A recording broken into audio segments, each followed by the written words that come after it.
Hello, this is Salma, and this is the third video. In the first and second video, we went over our heading tags and paragraph tag.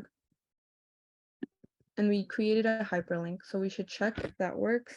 For this, we're going to double click or right click and open link in new tab.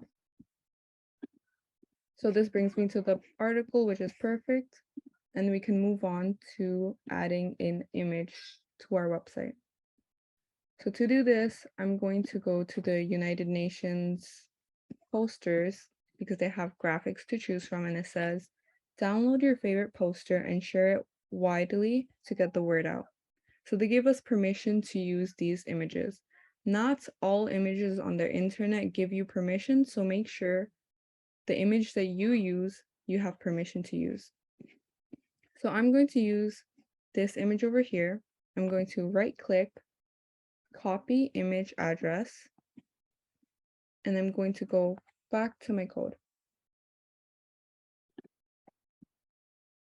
So to add image, we're going to use an image tag, open bracket, img, we're not going to close it yet, src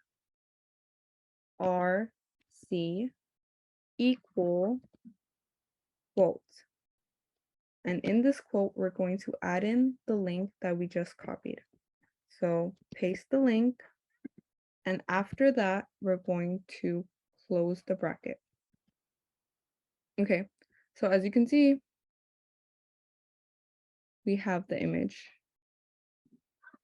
Oh, over here, we forgot to close the paragraph tag. So yeah, remember to close the paragraph tag or else it's going to get all messed up. Open bracket, P, oh wait, closing has a slash, so /P, close bracket. This should fix our image.